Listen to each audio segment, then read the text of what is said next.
Hello YouTube, this is Birdo Prey 5, and this is my first and final, only reaction to Star Trek Discovery, Such Sweet Sorrow, Part 2, the season finale of Season 2 of Star Trek Discovery.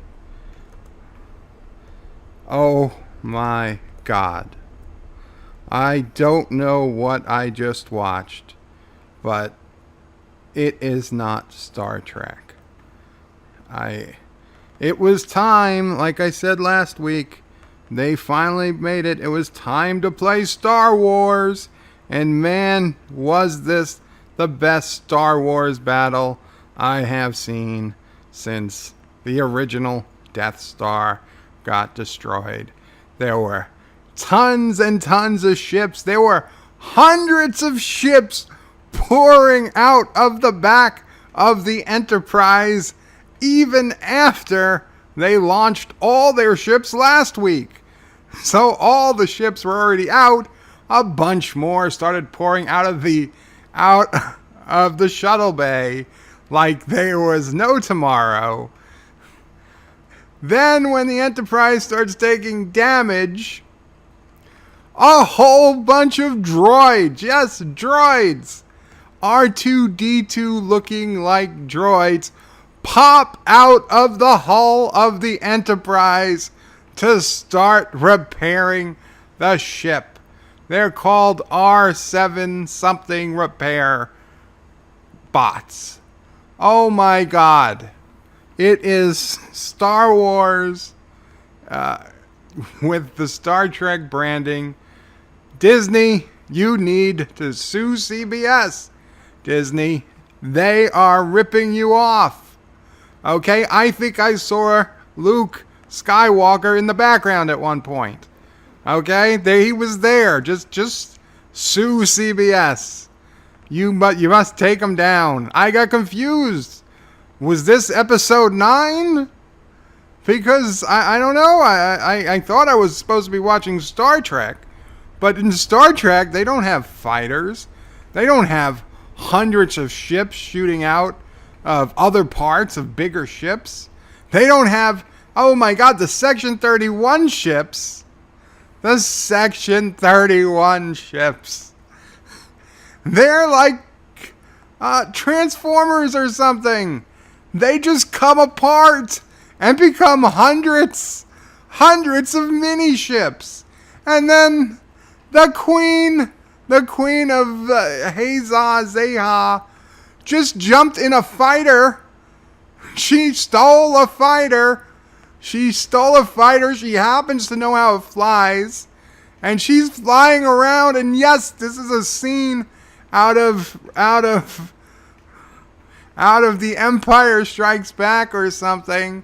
Like she's flying down, freaking ready to lob some shots in on a freaking those big Star Wars ships that I don't know what they're called right now. You know what I'm talking about, though.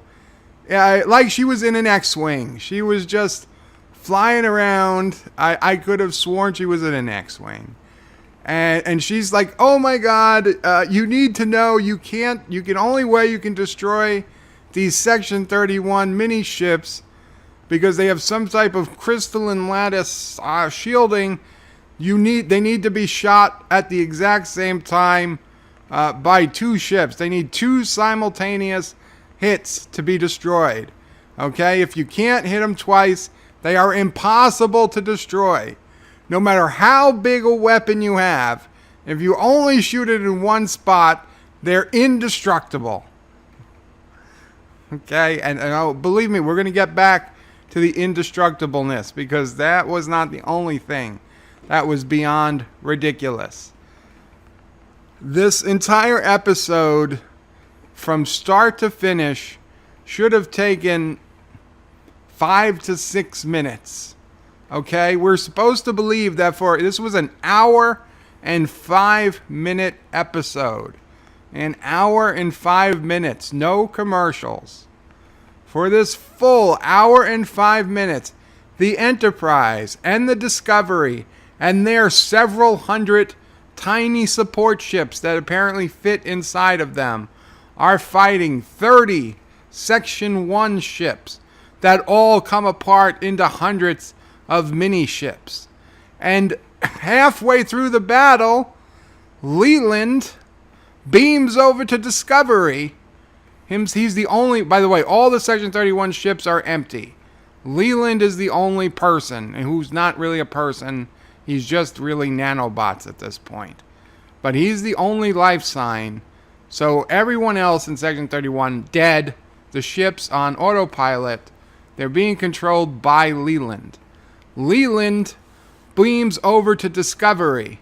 Discovery had to drop its shield so Michael and Spock could go out to try to use the time suit. In that short time that they lowered the rear shields for Michael to leave the shuttle bay and Spock for Spock and really Michael to follow her. By the way, she takes a running start out of the back of the shuttle bay in the time suit. In that fraction, 3.5 seconds, Leland was able to beam over to the Discovery. And guess what? The ships are still shooting at Discovery. If all you need to do is destroy Discovery and Leland is on board, hey, Saru, drop your shields. Section 31 will destroy the ship. Leland will be destroyed. Discovery will be destroyed. Mission accomplished. No. That would be too easy. And yeah, we know they don't all want to die. I'm sorry. I mean, I guess they could have gone to escape pods, because I'm sure there must have been escape pods that we haven't seen yet. Because there's everything else that you could imagine. People are running around the ship like mad people trying to get the time suit finished in time. Stamets gets horribly injured by falling rocks, walking down the corridor, trying to get the time suit finished. He gets taken to sick bay. He looks like he's dying. Dr. Culber shows up, confesses that he's decided to stay on Discovery, and he's coming back to Stamets, and everything's going to be fine now. He's just got to put him in a coma because he's got severe damage, but he's back. He's back. Okay. Michael and Spock, they go out. They have 100 ships. Cocoon them. That was Pike's words. Cocoon them. That take Michael and Spock to safety, because Michael has to open up a wormhole to the future. Okay? And so the ships get them there, and then the ships, I guess, leave them, and at no point do the Section 31 ships start shooting at Michael and Spock. I mean, like a couple of random hits come over, but nobody's pounding them. You would think Section 31 would be pounding them. You would say, oh, there's a Section 31 time suit. Maybe we should just be attacking them. Oh, by the way, where do they go? Hey, there's a giant platform in the middle of outer space. Let's just land on this convenient giant metal platform to do your time stuff. And no, nobody's bothering us. We can see the battle in the background. We're just going to sit here on this big metal platform in the middle of outer space while Michael tries to figure out how to work the goddamn suit, because she can't. Because she can't get into the future, and she's punching in numbers, and she's like, Spock, I can't make it into the future. The suit won't work. The suit's not taking any future dates. This entire time, the Enterprise and the Discovery are still battling. They're taking hundreds and hundreds of hits. We are seeing more explosions than we've ever seen before. And yet the shields are only at like 50%. Okay, the shields These are the strongest Starfleet shields we have ever seen in the history of all of Star Trek. They are taking hits among hits, among hits, among hits. Okay, finally, the Enterprise takes a hit. A Section 31 ship launches something off of it like an F-18 would launch a missile that was under its wing. Okay, this giant thing shoots across and boom, embeds in the saucer section of the Enterprise. And what is it? It's that photon torpedo that Michael and Jet Reno saw in their future visions, getting lodged into the hull of the Enterprise. But for, again, the world's biggest frickin' photon torpedo. This torpedo must have been 40 feet long. It's stuck into the Enterprise and it's sticking out into space, and it looks bigger than the entire bridge of the Enterprise. So what do? They realize there's a torpedo stuck. So Admiral Cornwell goes down to see if she can dearm it. The battle continues to rage. Spock finally says, Michael, we assumed that you made the 7 signals from the future, but for reasons, what if you made them from right here? All of the things you did were to make this fight possible. Oh, okay, right. All of a sudden, right when, we think it's about over, even though they still have shields, of course they get readings of incoming ships, and it is the Klingons, but it's not the D7. It's L'Orell with Ash Tyler in the big Klingon, I think they call it a cleaver ship. I still have no idea what the hell this thing looks like. It was so goddamn big. And it just comes in, and it's not just the Klingons. They're saying, oh, I'm also reading Baku. Baku ships. Baku. Who the hell are Baku? The Baku were the people that were eating the Kelpians on Kelpia, or whatever the hell their planet is called. Okay, but it's not the Baku in the Baku ships. It's the Kelpians in the Baku ships. Specifically, it's Saru's sister. Saru's sister is flying a Baku fighter. So the Baku and the Klingons have teamed up to come help Discovery. How did they get there so quickly? God only knows. Michael only knows, I assume, because reasons.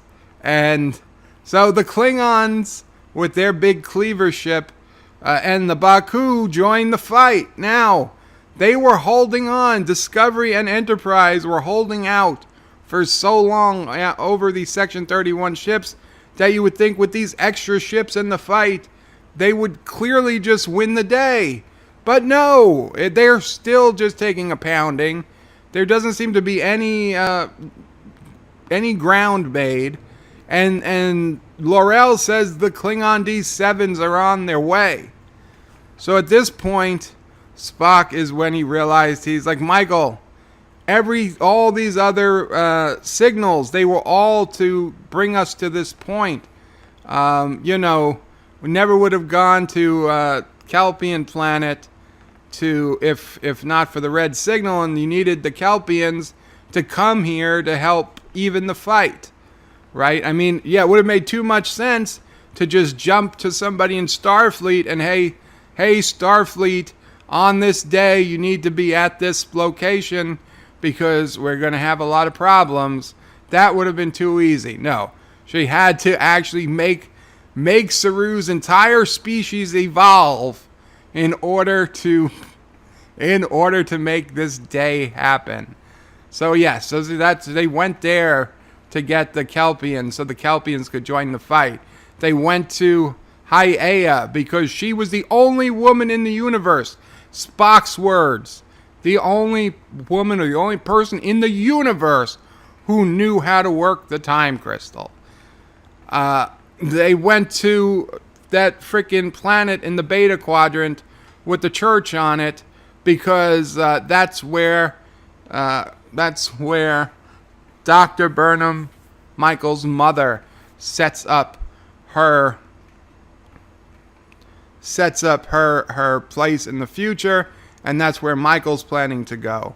So that's why they went there. So Spock realizes, hey, these signals weren't from the future, they were from right now.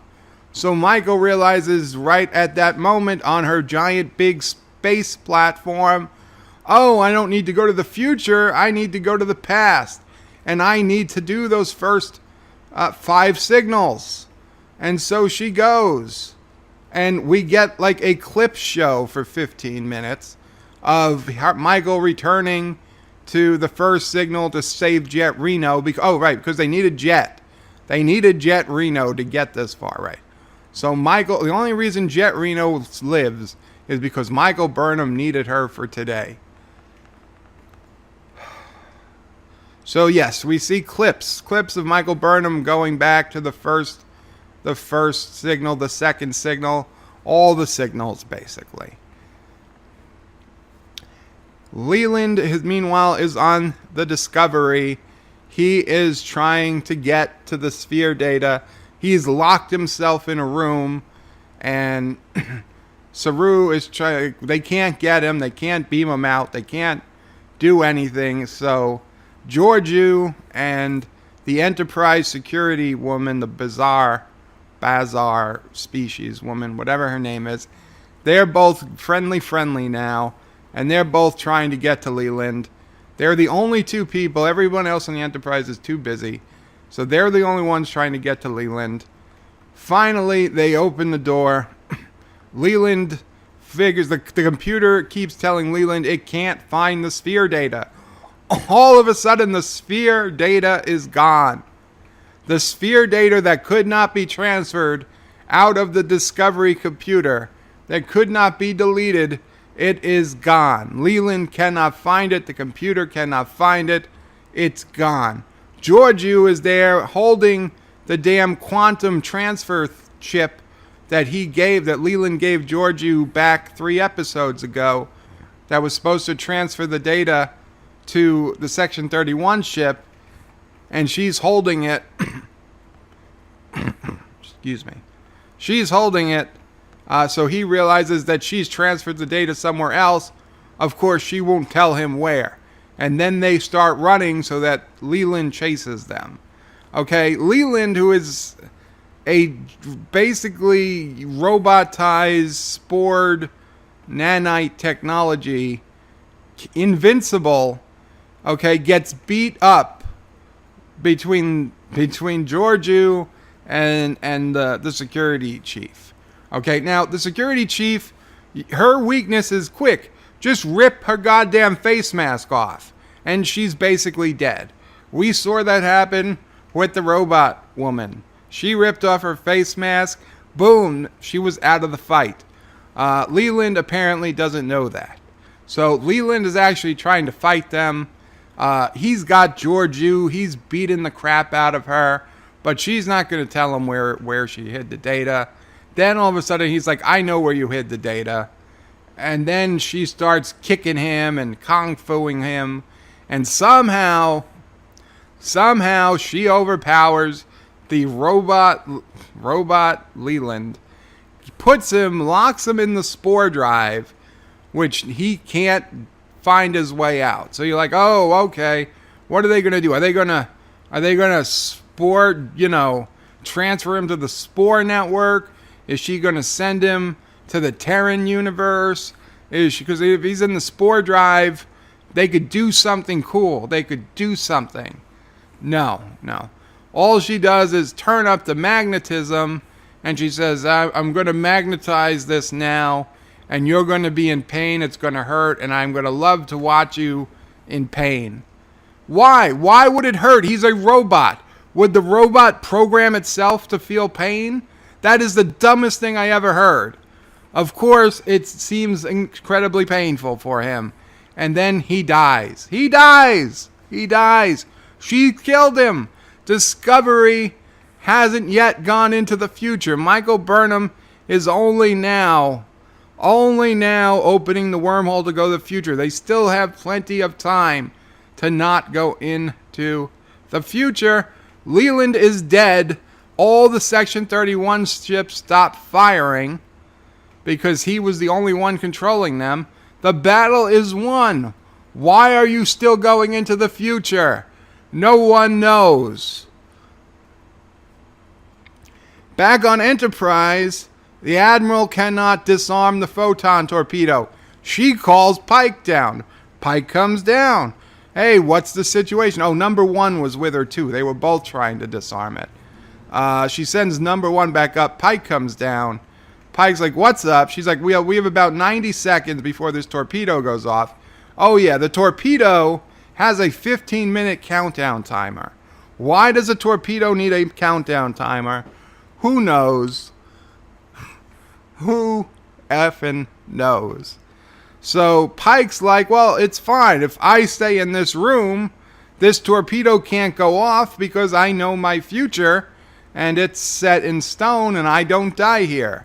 I won't die for, he knows when what's gonna happen to him. So that was very logical thinking, Captain Pike. Of course, Admiral Cromwell's like, well, how many lives are you gonna risk on that? Well, he could risk just his own life. But no, for a logic, some type of leap of logic that I still do not understand, she convinces Pike to leave, and she manually closes a blast door from the inside. This one little blast door is going to protect the entire rest of Enterprise when this torpedo explodes. And it just that the only thing that needs to be done is that someone needs to pull the handle from the inside. So for reasons they can't beam the person out, I guess, after they pull the handle. Now, so perfectly, Pike volunteered. The Admiral should have left, and Pike should have stayed behind to pull the handle that would close the blast door, and either the torpedo would turn out to be a dud, and he would live to see his prophecy fulfilled, or he would have died right there and then.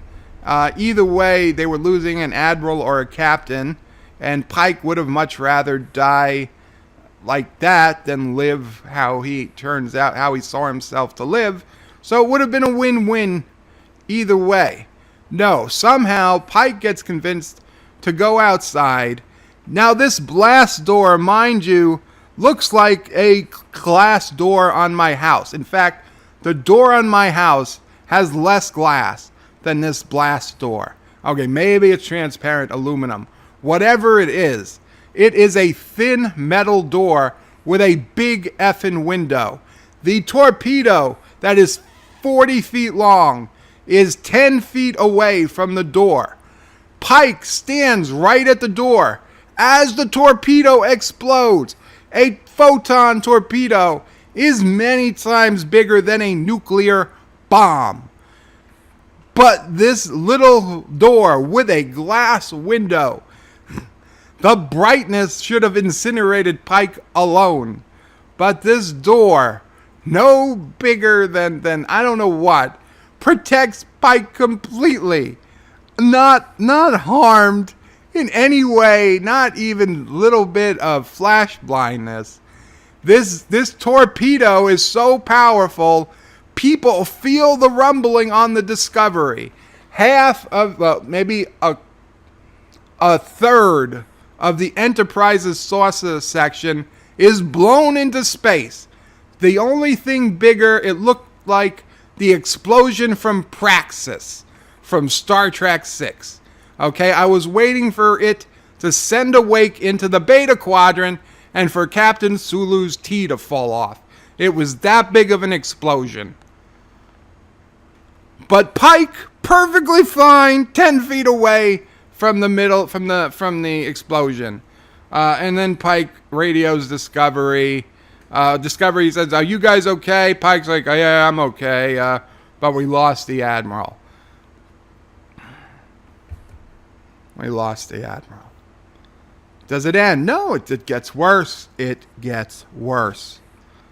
So Spock, Michael does her jumps, and then she comes back, and Spock says, "I can't follow you, Michael.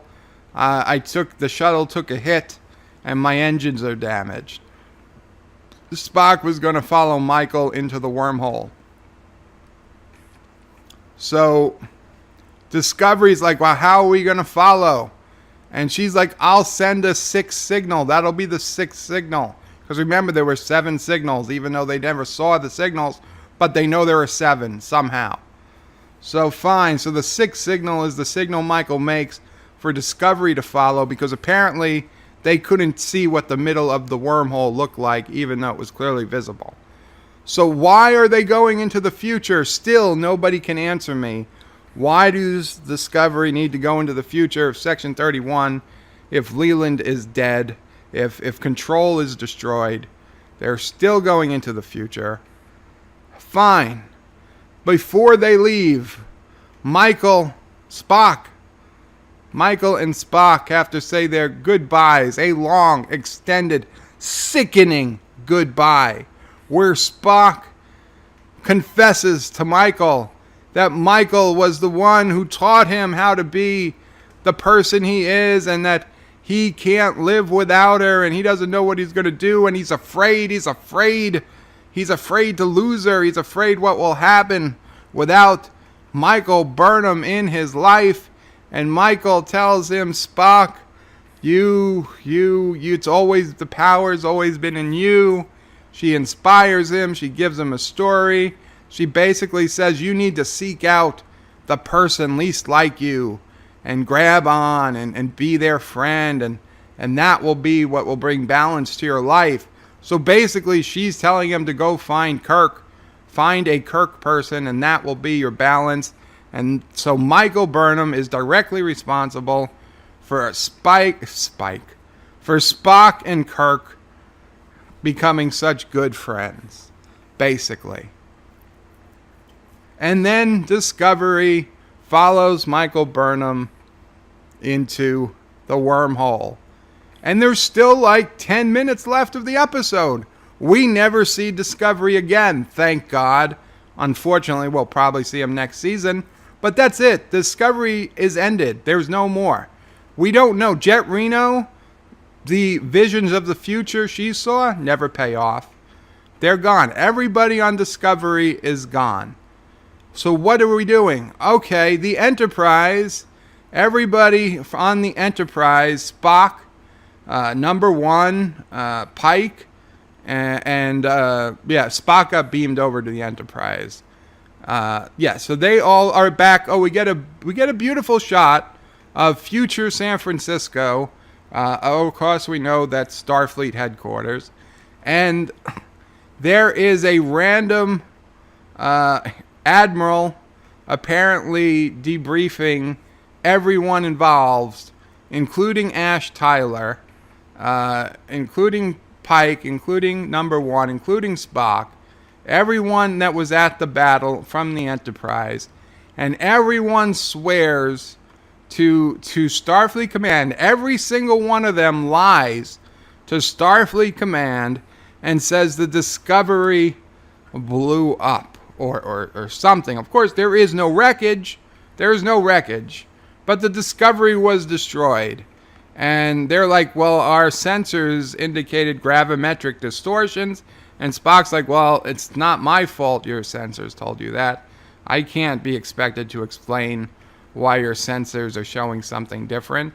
So they all stick to their story that the Discovery was destroyed. And Spock tells Starfleet Command the only way to stop Control from taking over again or being in this place is for Starfleet Command to order everyone in Starfleet with knowledge of what happened who's everyone on the Enterprise, to not one of them, under penalty of treason, not one of them can ever discuss the fact that the Discovery ever existed, the fact that spore drive technology ever existed, the fact that any of those people ever existed. They're never allowed to speak of Michael Burnham again. And basically all the things that would make it so that why have we never heard of the spore drive? Why have we never heard of Michael Burnham? All this stuff is because it's been ordered so by Starfleet under Spock's idea. And Spock also talks with his parents.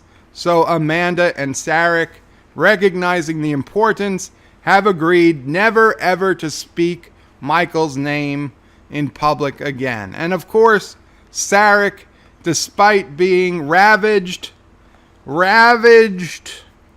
by a Vulcan mind disease in Next Generation, despite Picard mind melding with Sarek, he magically happens to be able to keep this promise even 100+ years in the future.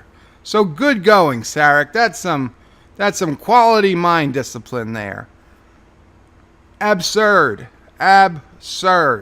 No other species in the galaxy has ever come up with spore drive, even though 23rd century humans could come up with spore drive. No other species in the galaxy as of the end of Voyager has come up with time suits, even though 23rd century humans came up with time suits. None of it makes any freaking sense. And then they ruin Spock. They make Spock only exists in the Discovery universe because of Michael Burnham, and she can never be spoken of. And that's why, and that was Kurtzman's promise, that, oh my God, canon falls in line. It's all crap. It's all crap. This is not Star Trek. This is garbage. My blood pressure is approaching infinity. Okay? My blood pressure is perpetual infinity. I need to calm down. I need to think happy thoughts. What are happy thoughts? Game of Thrones. Game of Thrones is back. Game of Thrones is back. Veep is on. I like Veep. Veep's not bad. It's not great, but it's not bad. The Orville. I've got 2 episodes of The Orville left to watch. Please, God, please let me be wrong.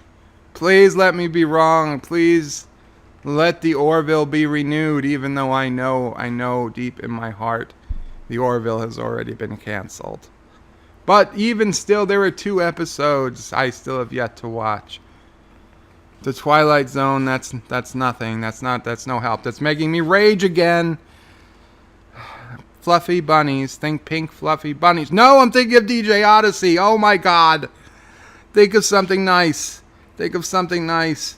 Rainbows. You know what the type I'm talking about. The Skittles type. Okay. Rainbows, fluffy clouds, Frank Sinatra, beagles, lots of beagles, woof, woof. Okay, I'm coming down. Oh my God. I was going to lose it there, people. I don't know what you should do. You should not watch this. There are incredible space battle scenes, but they're out of Star Wars. They're not out of Star Trek.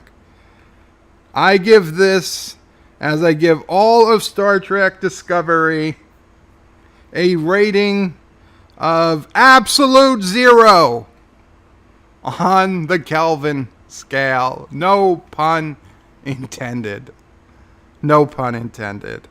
Absolute 0. I'm not even joking. I am worse off for having seen this.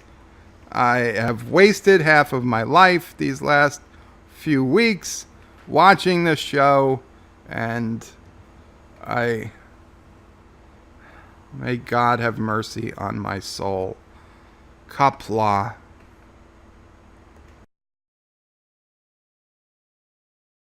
Thank you all for watching my video. Please remember to comment, like, and subscribe. And don't forget to hit that bell icon. Without it, you won't get notifications of new videos. If you want to visit me, check out my forum at juot.net. I'm also on social media, on Facebook, Twitter, and Gab. And if you're really crazy, you can send me some money on PayPal. Take care.